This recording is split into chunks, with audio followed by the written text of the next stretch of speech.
Hey guys, welcome to another video. Thank you firstly to those who subscribed. Thank you for the kind comments on the previous videos that I've made. It is much appreciated. A little bit of a different video today. We've been unpacking historically all the features of the G9 and some other composition things and stuff like that. And over the last 6 months or so, obviously I've been taking quite a lot of photos, taking a bit of video.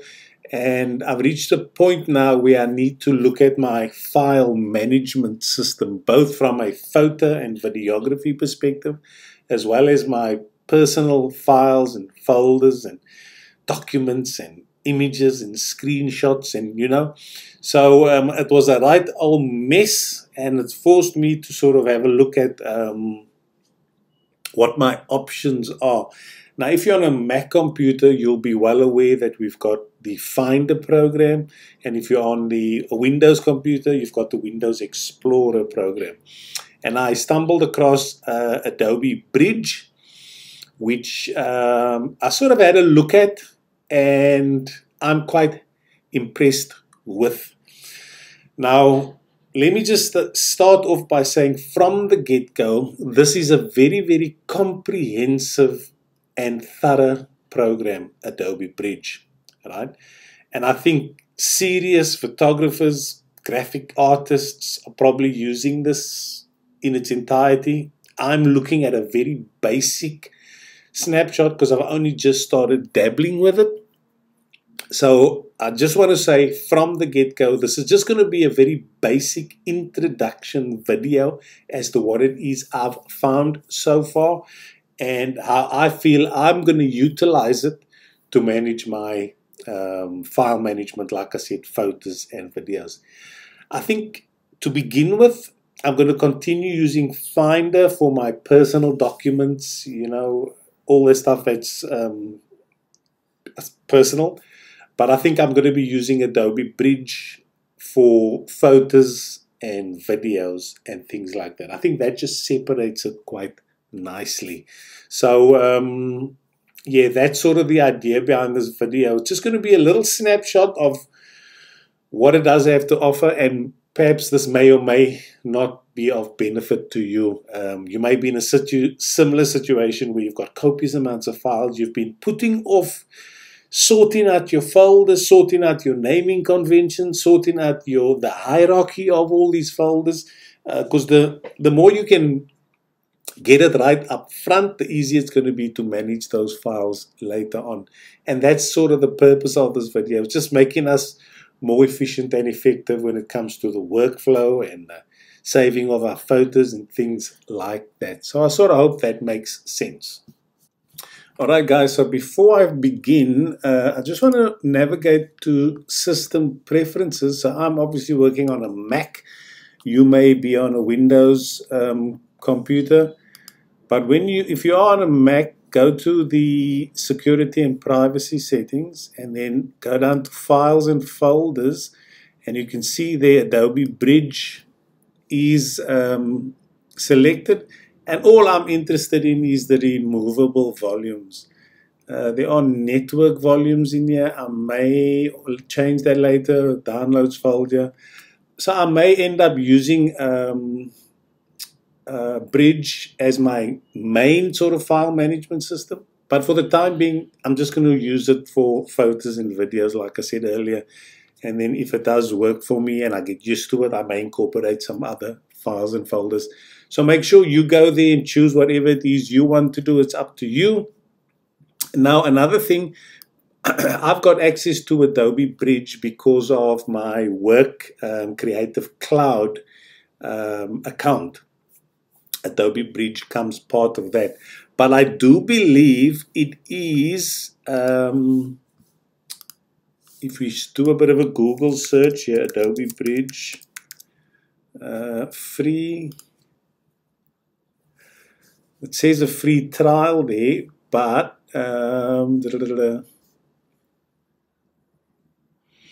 you might just have to have a look, because apparently it is free as well as a standalone program.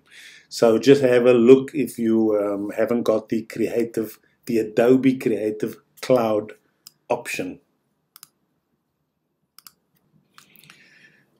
Okay, so with that taken care of, let's just have a look at the platform here, and I'll just give you a quick run through as to what it is I've managed to find so far.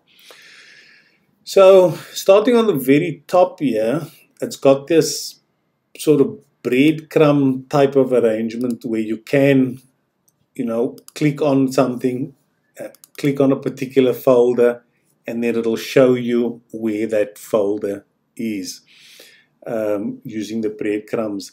Up here, there's some buttons where you can also navigate to some recent folders. And then this one just returns you to Photoshop if you need to go there. So Adobe Bridge, Photoshop, Lightroom, and there's another one, Camera Raw. They all sort of work together. And I'm going to be creating separate videos just to see what that ecosystem looks like and are we setting ourselves up properly. So that's reasonably straightforward. This is if you want to add a device, it defaults to the Adobe Bridge photo downloader.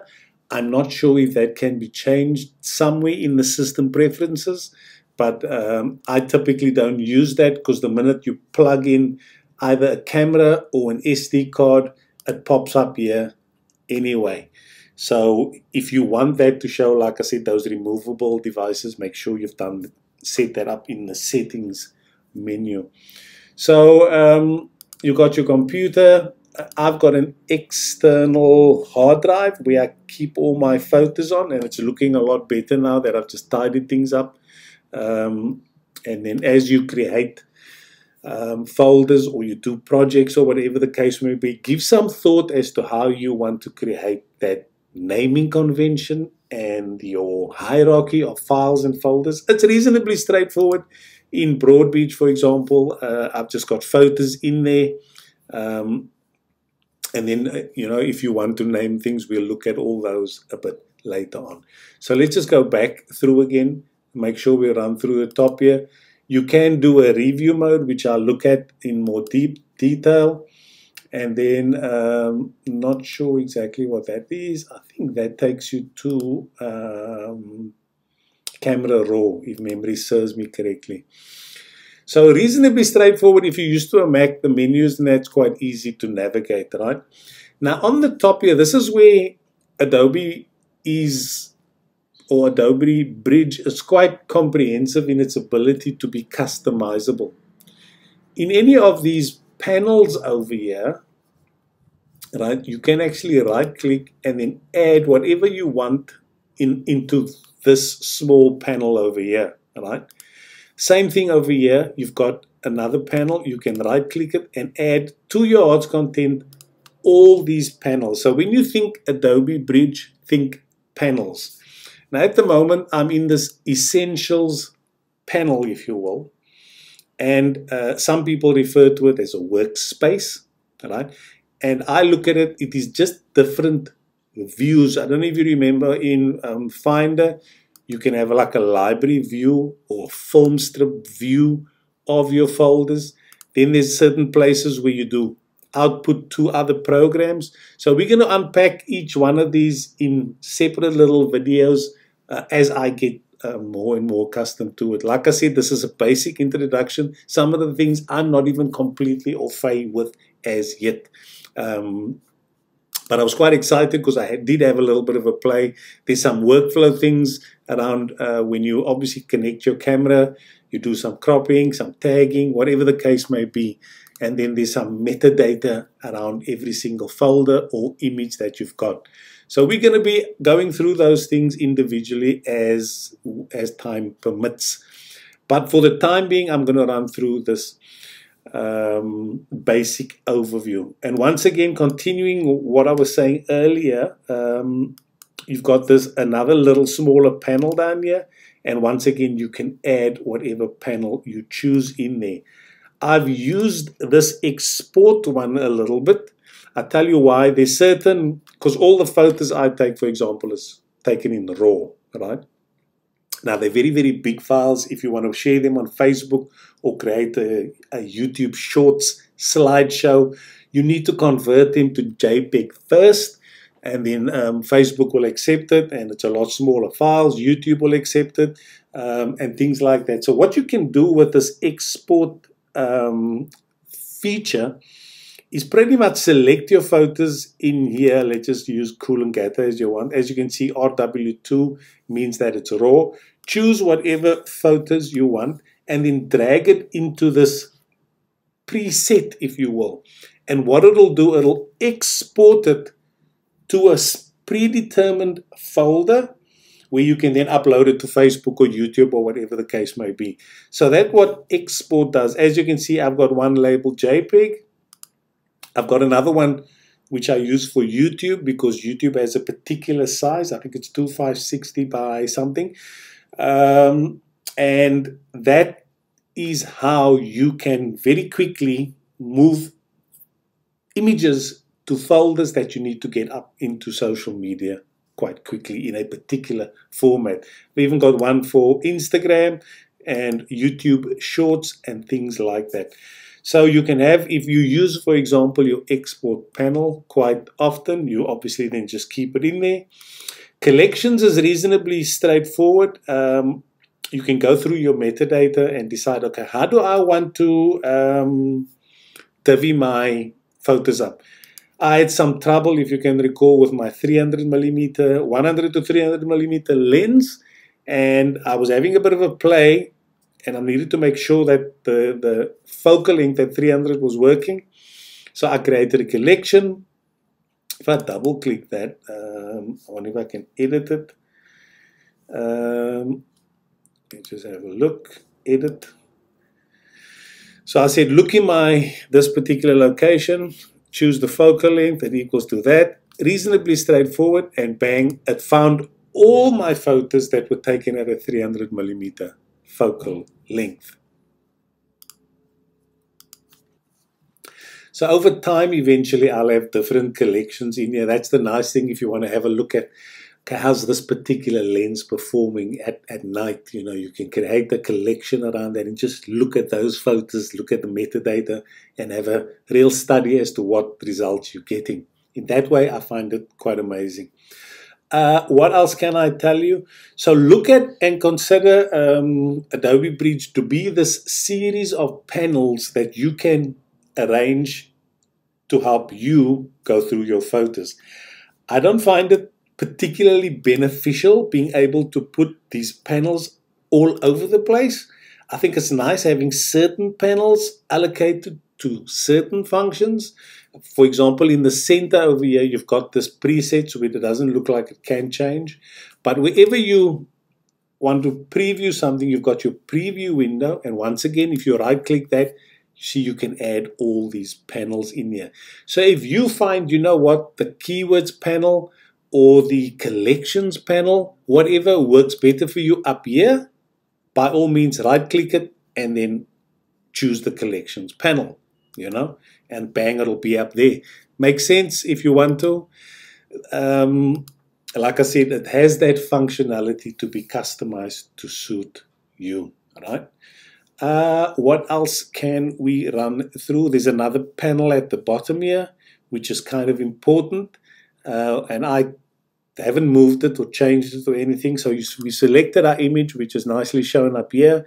We've got our metadata down there. So it tells us our aperture setting, what our shutter speed was, what ISO we were using, all that information. And then there's additional folders with some properties, some more information in there. And it's good to have a look through here. It gives you some idea as to what it is actually capturing. Because when you want to create a collection, you may be able to use that information to help you. And I mean, here, the time, the metering mode, the exposure mode, it's comprehensive. So it is like Finder, but it's just a lot more detailed, even the GPS and blah, blah, blah.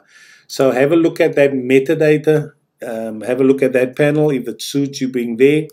You do have the ability to allocate keywords to specific photos, and then it'll obviously save those and bring up only those images with those keywords. I don't think I've got any. I haven't assigned any keywords onto anything, but it's reasonably straightforward. If you click birthday, for example, it's going to bring up those ones. So yeah, the center area over here is like your, I suppose, your main workspace, you know. And then, like I said, you can change those views to be whatever that tab suggests. So, for example, I did a little bit of a play around with libraries, and you can actually search Adobe stock. And I just chose Auckland, Cape Town, drone, for example. And then you have to pay for these things because it takes you to Adobe stock image. But I believe there is a way that you can create your own libraries with your own photos and things like that. Why you would want to, I'm not sure. It's something we're going to look at. And then once again, like I said, film strip just gives you a bigger window up here to have a better look at your photo. And then you can move through them one by one, check in whichever one you want to use. And I think once you're happy with one, you then go to the Essentials tab, and then you can go through the metadata and things like that. So some of these things may or may end up or may not be useful. We may, may use some of it, not all of it. It really depends on what it is you're doing.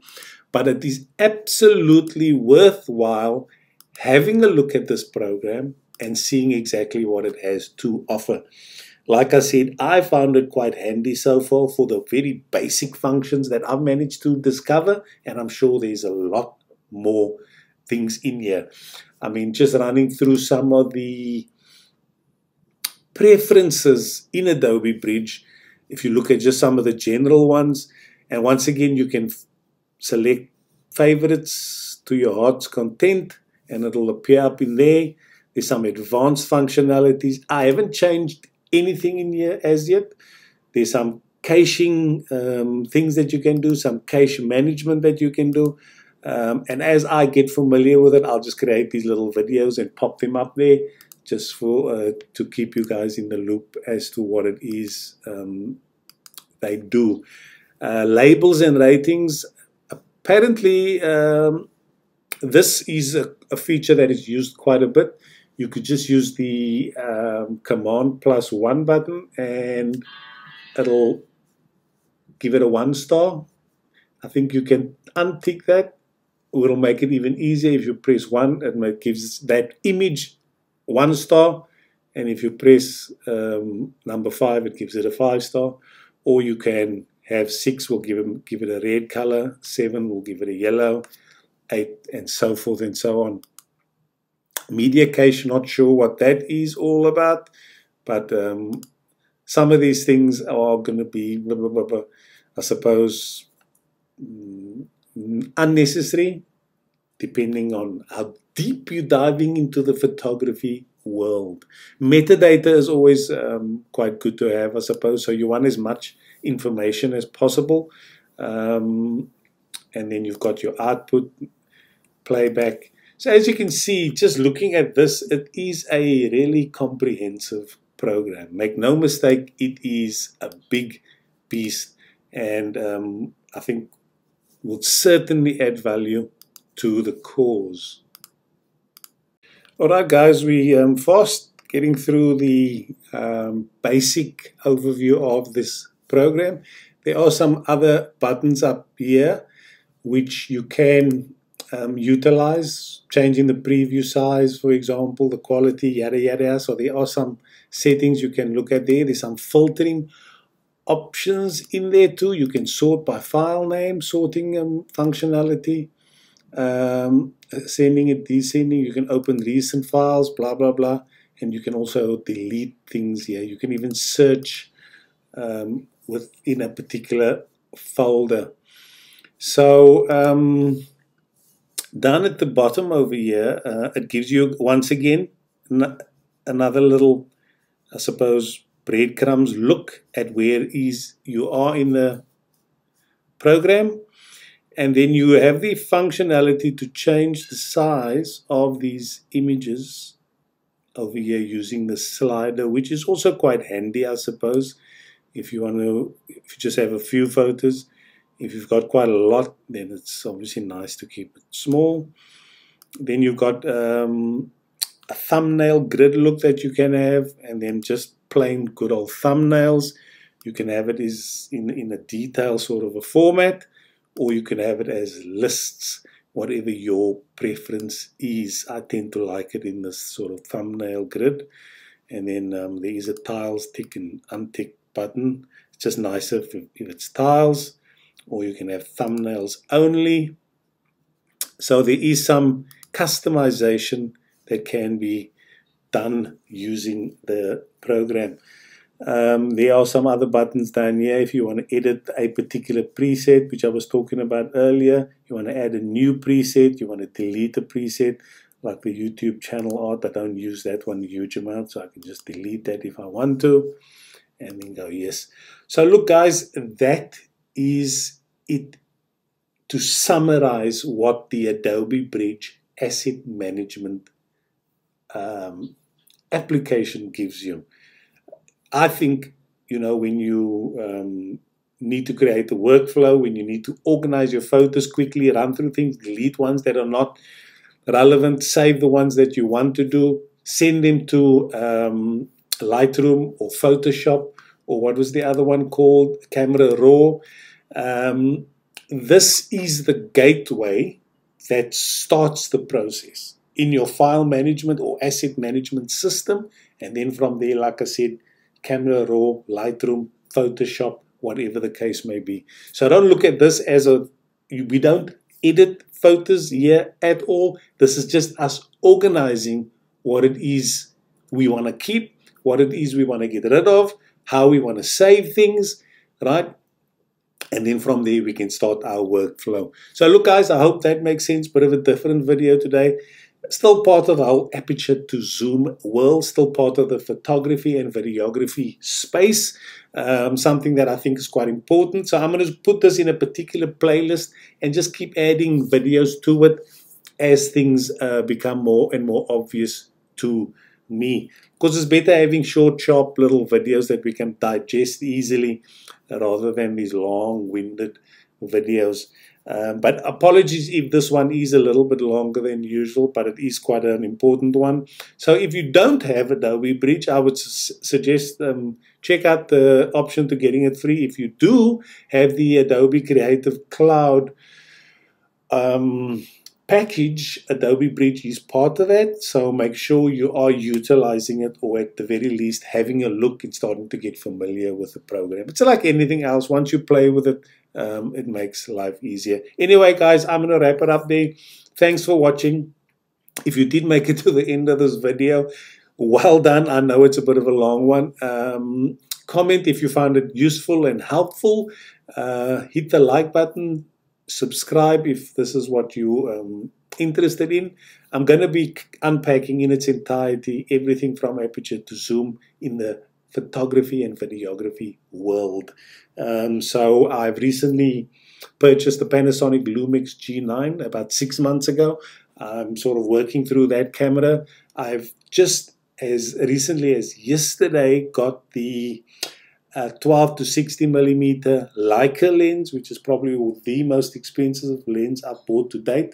This is in preparation for a trip I'm going to be making to South Africa, my hometown, where I'm going to be doing some wildlife photography. So the next lens that I'm saving up for is the 100 to 400, and then my kit will be complete.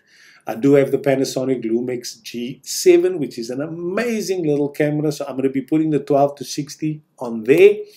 And I'm going to be using the G9 for the 100 to 400. That way I don't have to switch lenses. I can just grab it, shoot if the subject is close.